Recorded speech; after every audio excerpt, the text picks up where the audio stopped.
to take it. Got it! Boston wins! Two legends in basketball analysis with over 70 years combined experience. This is the Bob Ryan and Jeff Goodman Podcast. NBA, some college, a little bit of everything. You know, what can I say? But it wasn't going to happen here. It is time for the World Championship version of the Bob Ryan Jeff Goodman Tanguay Along for the Ride pod here on CLNS, brought to you by Prize Picks, the exclusive daily fantasy partner of CLNS Media Network. Pick more, pick less with Prize Picks. Bob, before we get going, you got to stand up. You got to show the garb. You got to show what you're wearing. You get your media pass. You get the shirt, whatever it takes. There you go, Bob. This was a shirt I scarfed up last night. They were giving them out. I grabbed one, and it says, "Yeah, whatever it takes." It's just the emblem of the 2024 champions. Well, Bob, you were there last night, so why don't you just tell us about it? What you saw? It was a celebration. It was a coronation, as it turned out, and it was a celebration. The crowd has been great throughout the playoffs, and the whole atmosphere of the Garden is so different than it was in years past. This group of fans, this generation, and I'd say including the people who were the fans for the championship 17. This is their team. This is, all the other stuff is like ancient history, and this is their team, and these people, these younger people, because it's a predominantly young crowd of generations X's and Z's and so forth, they're good celebrators. The Garden beforehand, that atmosphere is unlike anything I'd ever seen. Afterward was completely crazy, chaotic. Blocked off Causeway Street, blocked off Canal Street, all the side streets. I had to figure out a way to get back to my car up in Central Plaza. The highlight, I had a laugh. I got to the intersection of Haverhill Street, couldn't get through it, and they were singing "Sweet Caroline," and so good. And it was so much fun to be there. And the team gave them an appropriate clinching game, no stress, wire to wire. That's good. This registered. It was wire to wire. They never lost the lead. 1 point at one point. I think it was 15-14. And then they ran off the end of the first quarter. And it was no stress ever in this game. And of course, but the absolute, I can't say cherry on the sundae, but except it was the premature cherry on the sundae when Pritchard, I saw him come in. I said, "Oh, we know they want to try to give him the ball. 4 seconds to go. Ball out the other end." I mean, you can't make this S blank blank blank up. You can't. That he did it again. He did it. This will list test of time. I guarantee he'll be the only man in the history of American sport, the NBA, who will hit 2 half-court shots in the same series, let alone the finals. But he didn't play much at all. So he's the designated half-court shooter. And Bob, as you like to say, and as we all know, there are the players like Pritchard's that have played for the Patriots, have played for the Bruins, have played for the Red Sox, that will never have to buy a drink in Boston. Oh, no. It's not quite Dave Roberts level, but it's in that general umbrella. Yeah. I mean, he had an excellent year. He didn't play much in this series. Obviously, Joe thought there was a matchup thing or whatever. I always want him. I always want to see him. But anyway, he'll be able to tell the grandchildren a good tale or two about what he did in the finals in 2024.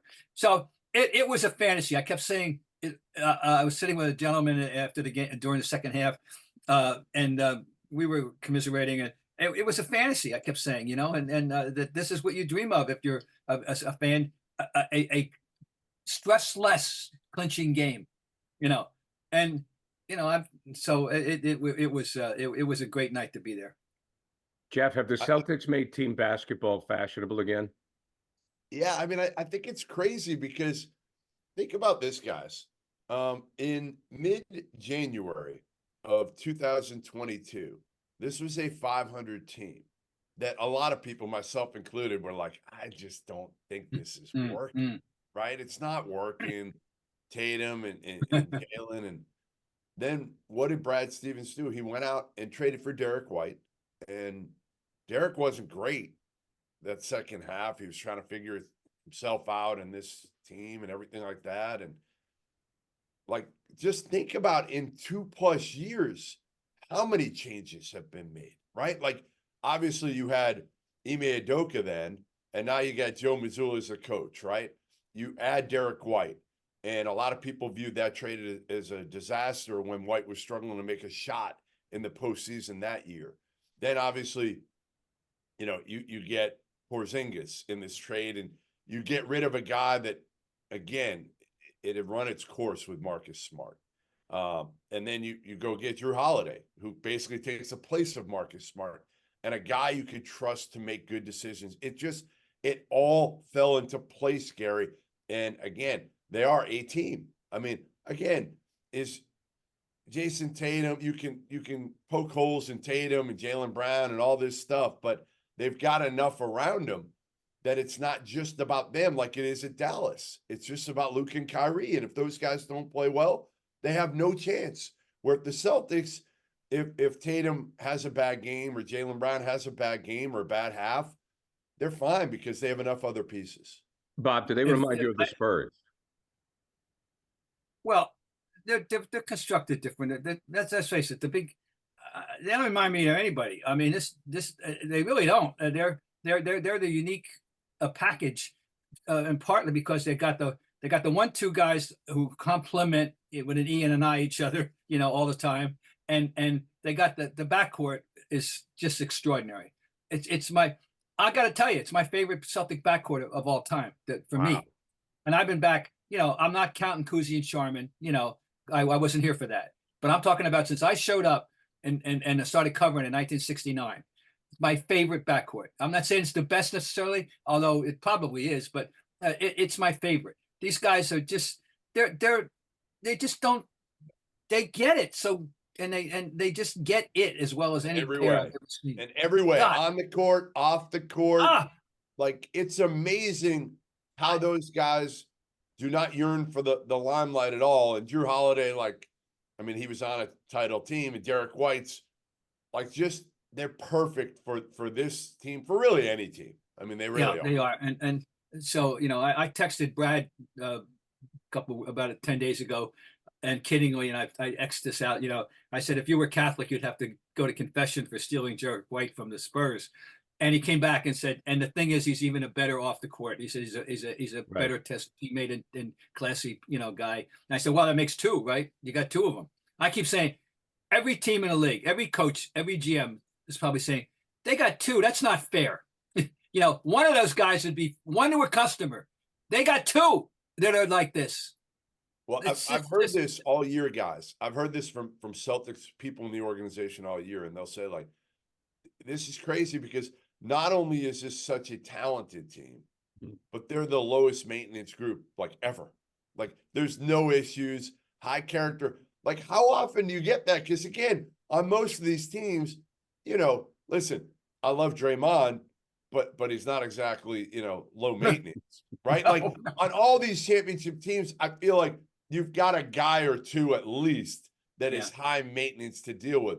There is nobody on this Celtics team that is high maintenance. So Joe Mazzulla he had a great, he did. Now, he did a great job this year, but man, talk about a guy who inherited the ideal situation in a lot of ways. He did. But he really did blossom. He really did the second year show us, he had learned some from the first year. I laugh every time he calls an appropriate timeout now. I just have to chuckle. And I was schooled at Masters and calling times out, and to see him do it the right way now is really fun. But no, he deserves a lot of credit, of course. It just I want to just go back how dominant this playoff. By the way, this playoff started. They lasted 67 days. By the way, guys, believe it or not, 67 days since April 14th, and they began with a 20-point win over Miami to start it off, and they ended up with a rousing, victory last night by 18. It could have been 30, and it's one of the dominant runs ever anyone ever had. They won 20-point victories, 4 of them won by 30. Half of their victories were by 15 or more. 8 of their 16 victories were by 15 or more. Okay, that's I mean, that speaks for itself about how much better they were, as it turns out, than everybody else. They answered all our questions. We all knew it wasn't about talent. We've been saying that here for 2 years. It's not about talent. It's about putting it together the right way, performing in the clutch. How are you going to play with 2 minutes to go and the score tied and all that, which they had not been good at. What are they going to nitpick now? There's nothing. There's no nit to pick, and there isn't right now. Now we can start with, can they repeat? Well, they've already started that, by the way, on television. Well, I don't want to go there. I want to celebrate. Yeah. I'm not worried about that right now. I'm not worried about that because, first of all, they got to stay healthy. And, but anyway, this is one of the great. They're set up for it, Bob. The one thing is, they are teams that win titles, especially in this era right now, are not contractually set up to be able to repeat with their core. Brad Stevens has done a remarkable job, right? Not only, keeping Tatum and Brown, and obviously Tatum's going to sign an incredible contract, and he'll lock in Derek White, I would assume. And you look at this team right now, and honestly, Horford will be gone. We know that at some point, might be this year, next year, whatever it is, he's going to be gone.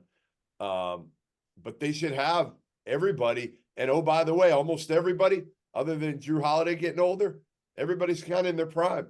Prize Picks is America's #1 fantasy sports app with more than 5 million members. It is the most fun and exciting way to get in on the action while you watch your favorite sports and players. You just pick more or less on 2 or more player stats for a shot to win up 100 times your cash. With Prize Picks, you could turn $10 into $1,000 in a single game watching your favorite sports this summer. You can make a Prize Picks lineup in as little as 60 seconds. You just need to pick more or less on 2 to 6 player stat projections, and you're locked in. Now, if you're looking for promotions, Prize Picks has got you covered every week, from lowering select player stats projections on Tuesdays, which increases your chance of getting a win, to getting your entry fees back if you have a losing lineup on Fridays. The finals mean more on Prize Picks, and so do the star players. You get boosted playoffs on selected basketball stars that you won't find anywhere else. Now, this week on Prize Picks, I'm looking at Jason Tatum, more than 26.5 points. Jaylen Brown, more than 3 threes, which may be aggressive, but I'm running with that. Download that app today and use a code CLNS for a deposit match up to $100. Prize Picks. Pick more, pick less. It's that easy. I heard the comparison between the Red Sox now and the Celtics ownership, and I don't have the exact numbers, but they're spent like $300 million over the cap. I mean, they will spend. They're like the Warriors. The Warriors said, look, we want to win titles. We're going to spend the money. This Celtic ownership, they got penalties like you wouldn't believe. I mean, they are putting their money where their mouths is. And that's when you pay a Jaylen Brown. I mean, I guess it's a good problem to have for a bunch of rich people. But, Jeff, when you have Jaylen Brown making $300 million and you have, Tatum's going to make that money, ownership is putting it on the table. Yeah, this isn't exactly John Henry, is it? No, I mean, it's a lot of money, folks. I mean, it's hundreds of millions of dollars in penalties, and they're doing it. They don't care. Yeah, they're fans. Story. That's the difference. These guys are They're fans and businessmen. And I almost feel like for them, for Wick and Pagliuca, like it's almost like fan first. And well, Wick there was a big feature story that we had the Globe had recently about Wick, and Wick made stressed that point continually. We are fans who bought the team, and our priority is we want to win. And that, I mean, it's nice luxury to have. I mean, this is talk about a world that none of us can imagine being in that position, but they are, and that's what they're doing with their money. Well, and I hope their family is okay with it. Well, I think, but I also think, Bob, I mean, if you take a look at, and this has been, I remember when the ownership first came in, and some of the criticism was too many cooks in the kitchen. You got all these owners. Well, I mean, Wick is the managing partner. Okay, so he's the guy at the head of the table, right? So he's the guy that deals with basketball ops and not. So that's understood. But when you look at all these other guys, and Jimmy Pallotta, and if you go down the list of owners, there's a lot of money behind it. Mm-hmm. There's a lot of money. So it's a good thing, is what I'm saying, is that they have a lot of owners, because they have a lot of billionaires that are supporting this team. It's not just like Wick, Steve, and the Epsteins. And I think that helps them. I think some people, Bob, thought this was going to be a problem. It's not a problem. No. Well, it's all, I said, it's all come to fruition. Right. I really feel, I mean, we don't, these guys, we don't really know these people, we never do, but you got to feel happy for the journey that Tatum and Brown have made together. That they keep, which well, I mean, Bob, let's talk to, I mean, Jeff knows them. And Jeff, I want you to get into that relationship, but I want you to talk to both guys because like you guys both said it. The only criticism of Jason Tatum was he didn't shoot great in the playoffs and he keeps his kid up too late. I mean, he's a wonderful, at the age of 19, he became a single father and the dude stepped up. Okay. He has started an incredible charity for his hometown of East St. Louis. He's won an NBA championship.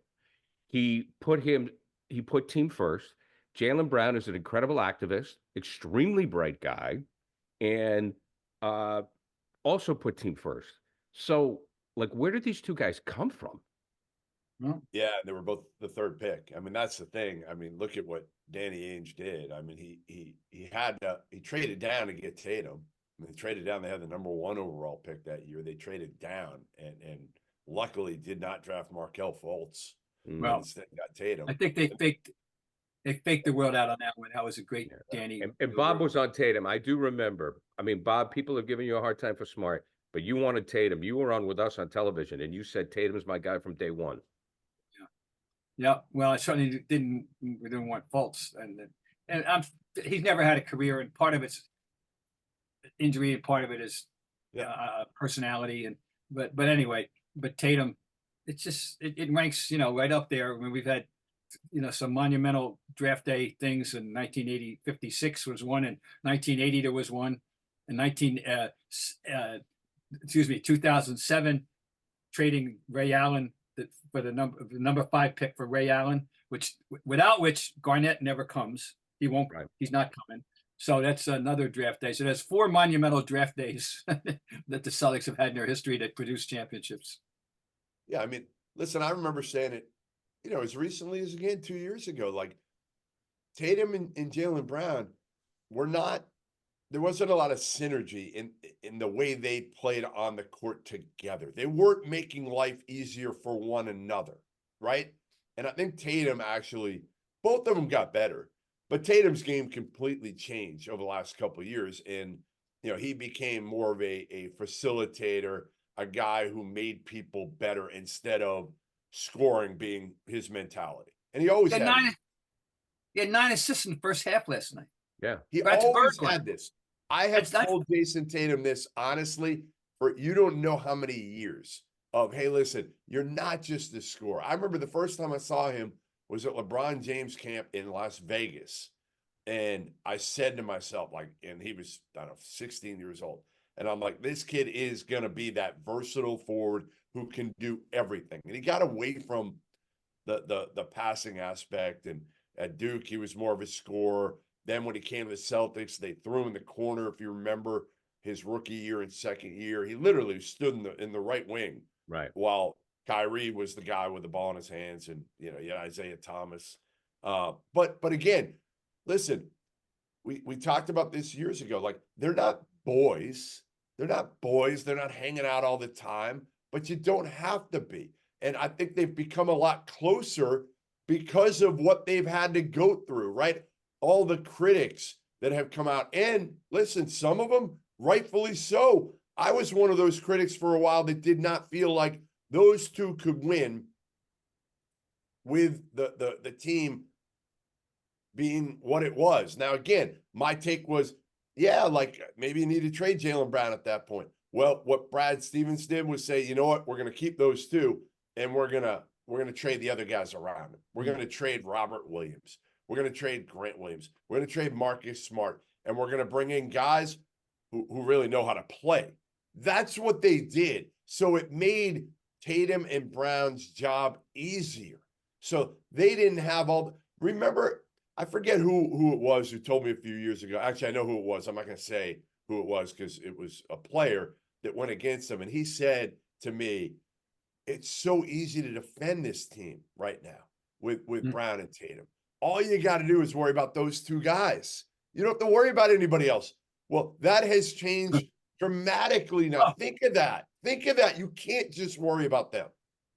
First 8 guys make threes, first of all, but there's no selfish player among them at all. And, it just goes down to the bench guys knowing who they are. I mean, I don't know, ultimately what the level of stardom that either Pritchard or Hauser aspire to or think they can attain. And I'm sure they both would like more playing time, but, and maybe now that they got a ring, maybe they'll start, maybe they'll get antsy. I don't know, but they have complemented this team, those guys very well this year. Both those guys had great stretches of where they really helped this team. And, so they fit into it. And of course, then there's the whole Porzingis thing. That's the most interesting, intriguing thing about this playoff March is it was so much was accomplished without him, and that they were able to circumvent, to overcome his loss. But boy, did he make an important contribution in You game guys one. were right. Hey, give him credit. He went out there and he gutted it out. I didn't think Game one of this series, which got him off to a rousing start. And who knows what residual benefit there was derived from winning that game in that fashion and how good he was. That's as good a game as anybody played for the Celtics in the whole playoffs, frankly. Oh, no doubt. And it's a great contribution. Game Time makes getting NBA Finals tickets even faster and easier. Prices on the Game Time app actually go down the closer it gets to the tip-off. Like right now, I was looking on the app, and it's really easy to use. Just download the app. Lots of pictures for us sports fans, lots of pictures. And, the tickets for Celtics game 1 and whoever they play between $600-700. But the closer you get to actual tip time, it's going to go down. So you and your friends may do a last minute thing. And I know it's a lot of money, but maybe it's 2-3 of your friends. Last minute trip, boom, let's go. Let's see what the tickets are on Game Time. You never know. With killer last-minute deals, all-in prices, views from your seat, and their lowest price guarantee, Game Time takes the guesswork out of buying NBA tickets. Last-minute tickets, flash deals, zone deals. Okay, here's the deal. Last-minute deals save up to 60% off buying last minute for sports, concerts, comedy, theater, etc. Now, the flash dealers save even more with exclusive in-app deals on select seats ahead of the game or the event. Save even more when you choose a section for the zone deals. You choose a section, let Game Time choose the seats. Sounds pretty good to me. Take the guesswork out of buying NBA Finals tickets with Game Time. Download the Game Time app, create an account, use code CLNS for $20 off your first purchase. Terms apply. Again, create an account and redeem code CLNS for $20 off your first purchase. Download Game Time today. Last minute tickets, lowest price guaranteed. It's not easy being a fan of ripping packs or repacks. Now, we hype ourselves up thinking we could pull a Larry Bird 1990 card that's worth about $775. Yeah, but with zero transparency on available cards and hit rates, it's all just a shot in the dark. Until now.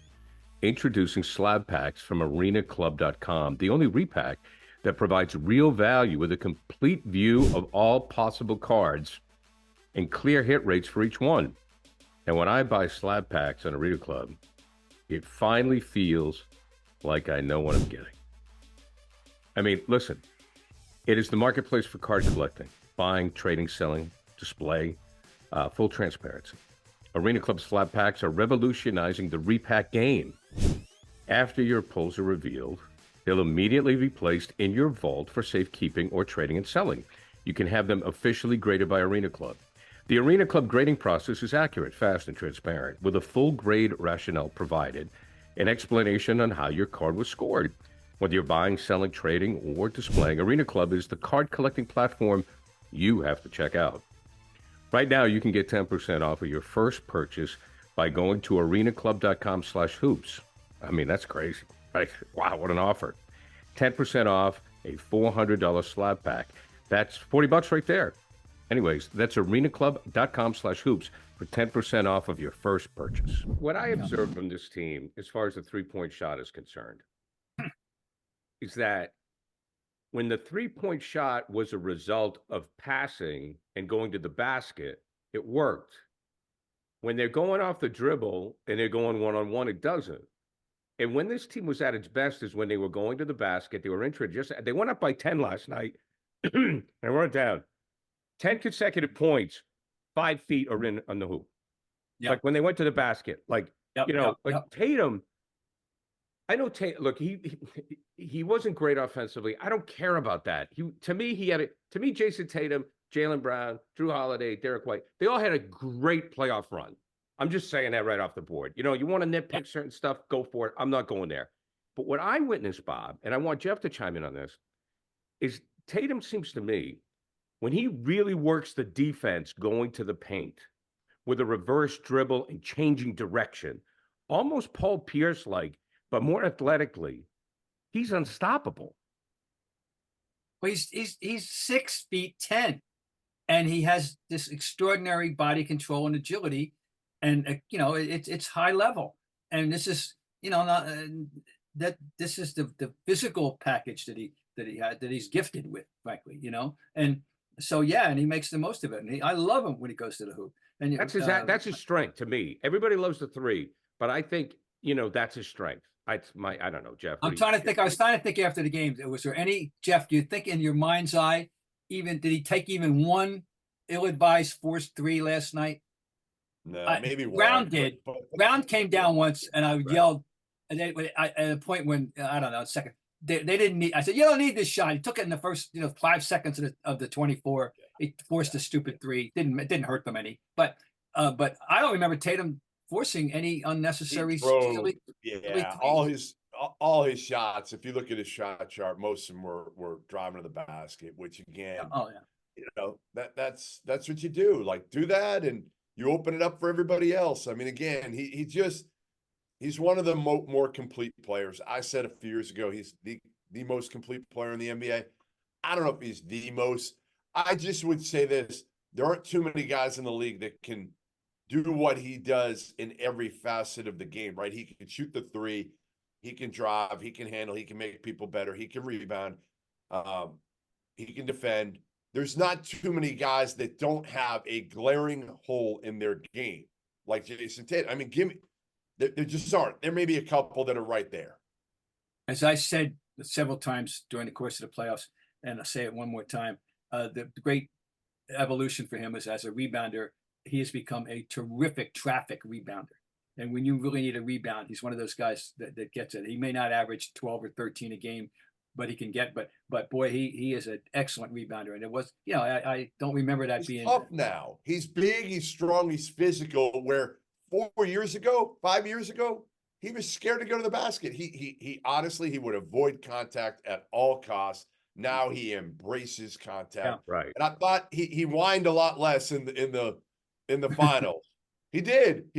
And that was one of the things that for me, listen, the coolest moment for me still last night was post game, seeing him with Deuce. That for me, again, I've known this kid since he was 15, 16 years old. I've watched him grow from somebody that wouldn't say 2 words.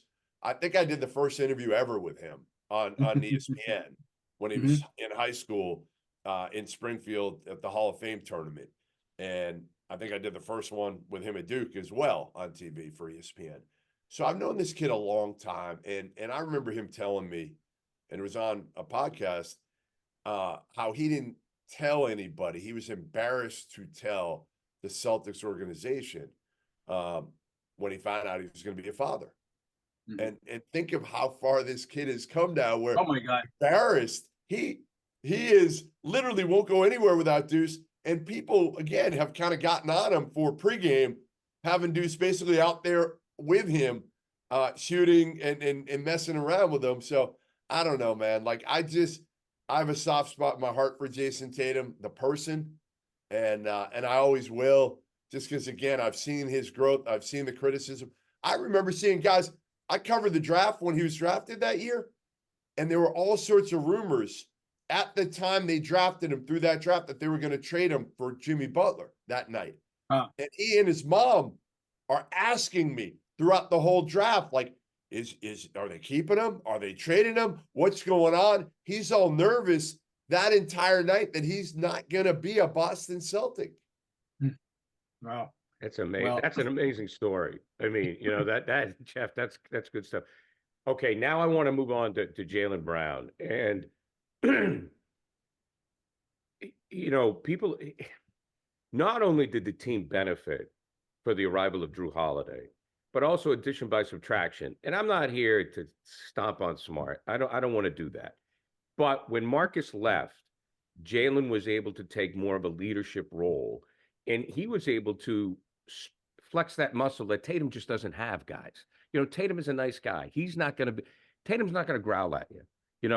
Jaylen Brown can. And we saw that, and he took that role. And I remember, Jeff, maybe you can tell me, or Bob, jump in, because I can't remember which one of you guys brought this. Somebody brought this up. It was during the Miami series, and I think it was Brown went to Missoula, and Joe had just taken over, so it's a different situation. Joe went to Missoula and said, I want to take Jimmy Butler. Yes. And at the time, Marcus wanted to take Jimmy Butler, and that was a problem. And now you saw last night, Jaylen Brown said, if Luka stays on the floor, I'm not coming out. So by not having Marcus here, I think it just freed Brown to be who he is. That's a very interesting theory. I hadn't thought about that in those terms, but I think you're right. And he's a very self-confident individual. There's no question. And I predict that his future at pro basketball will not involve basketball. Oh, no doubt. Yeah. So that's neither here nor there, but I'm just saying that's who the human being is. Yeah, I can't add much more to that. He's just he is now can go. He's got back-to-back MVPs in a playoffs, conference and finals. It's tremendous, and he's just turned out to be a terrific player. That's all. Listen, yeah. Give him his flowers. He deserves it. And again, I've been critical of Jaylen Brown over the years, and I think a lot of it was again justified. I mean, listen, he had trouble with his handle. We know that. He didn't make people better. I think, the sign of a great player is one who takes the criticism and actually looks in the mirror and says, like, I need to get better at this stuff. Sure. And he did. He got a lot better this year. I mean, last year in the playoffs, he was a mess. This year in the playoffs, there was no sign. Again, he didn't even look like the same player from a year ago. And again, I think these guys have understood from the get-go here, like Tatum and Brown, all right, we do need one another. And we're both getting crushed. And if we shut everybody up, really doesn't matter. Like, do I think Tatum was a little bit disappointed that he didn't get the MVP last night? Maybe. But the key is don't show it. Even if you are disappointed.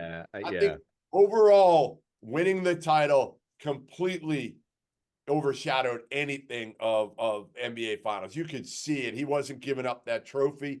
Jaylen had his own. Tatum wasn't giving up the trophy everywhere he went. He had that. He's hugging it.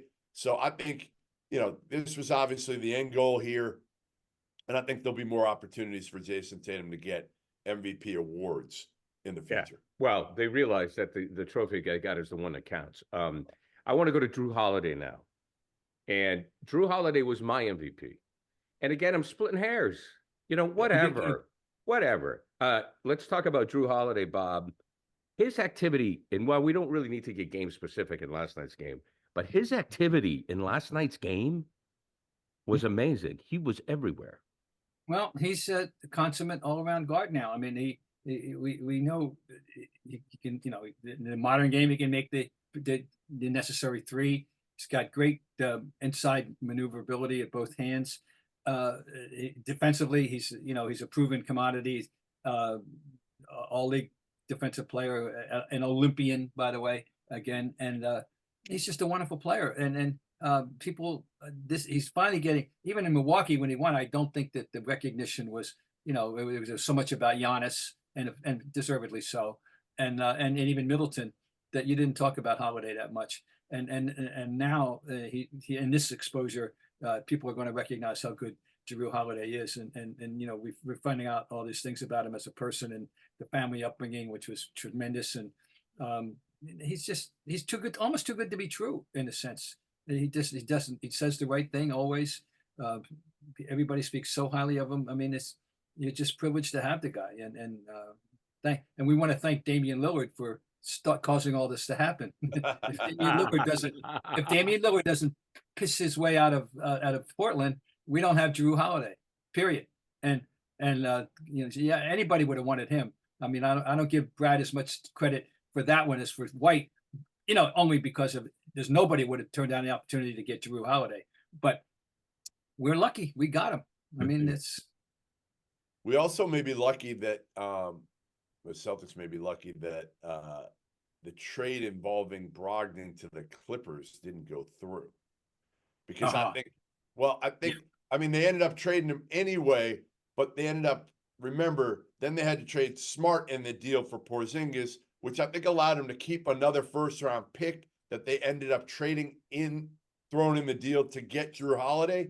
So I feel like the initial trade of the Clippers not going through might have been a savior in some regards. I also want to say with Jrue Holiday, like, he's not flashy at all.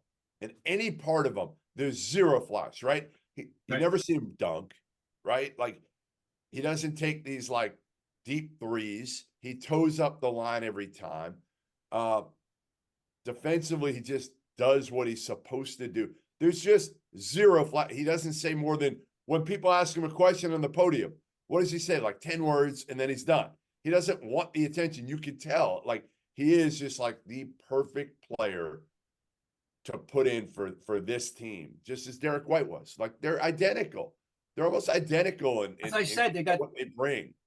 They got two, and nobody. They got two. One should be one to a customer in a fair world. It's not a fair world. Celtics have this. They got two. It is my favorite, but Celtic favorite backcourt of all time. And also last night on NBC Sports Boston with Eddie House and Scal, they were talking to Jrue Holiday, and he pointed out that when he had the 26 points, he said 9 assists came from Jason Tatum. He made that point to say, because they started to talk about Tatum and how he's done so many different things. And he said, by the way, he says, my big night, 9 assists came from Jason. So he goes, I don't get those points without Tatum. That's the type of guy and the type of vision he is. Well, gentlemen, it was a blast to watch the game. It was great. It's just always great. I'm going to go to the parade. Hey, guys, so my nephew came in. So you got to go. I'm going to go to the first parade I've ever been to. And luckily it's Friday, so it's not going to be 96 degrees. I think it's only going to be 80 Friday. But I will actually go to the parade, which is going to be very interesting. I'm not sure how excited I am. Like I don't know. I'll let you know. I'll report back next week and let you know. I will be in Tanguay territory on Friday. I will not. I'll be 200 miles northwest of the parade in rural Maine. That's right, in the great state of Maine. Bob will be dipping his toes in the lake. Yeah, and safer. But yeah. Well, I covered a lot of parades, and covering them. Weren't you in a truck? That was the marathon. So what were you doing? I was in the marathon. I was never in a truck for a parade. I was in the marathon, Boston Marathon. I covered the wheelchair race. I was in the truck for Channel 4. But I've been at various locations. I've been at the library for the parade. As a fan or covering? Oh, no. I've never gone as a fan. It's always been covering the parade. I've been at the library. I've been at different posts along the way. I've been at the Common, So do you have any suggestions for me how to navigate this thing? Do you know anybody? Yeah, I could tell you this. The one thing I want to add, though, is when you're doing a parade, it is kind of like, well, here they come. And there they go. It's like, okay, hey, Jonathan Papelbon's hammered. Look at him go. Do you know anybody with a building? Oh, that's a good seriously. idea. Like, my wife used to work downtown, and if they're in a conference room, find somebody on the 3rd or 4th floor. That's your bet. And then you just, you can open the windows and get the flavor. It's great. You'll have a great time. You never will have a great time.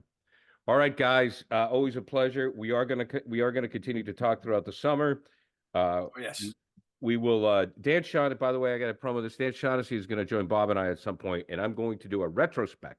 We are going to talk about the careers of Bob Ryan and Dan Shaughnessy. That is coming up later on this summer. We are brought to you by Prize Picks, the exclusive daily fantasy partner of CLNS Media Network. Pick more, pick less with Prize Picks. See you guys.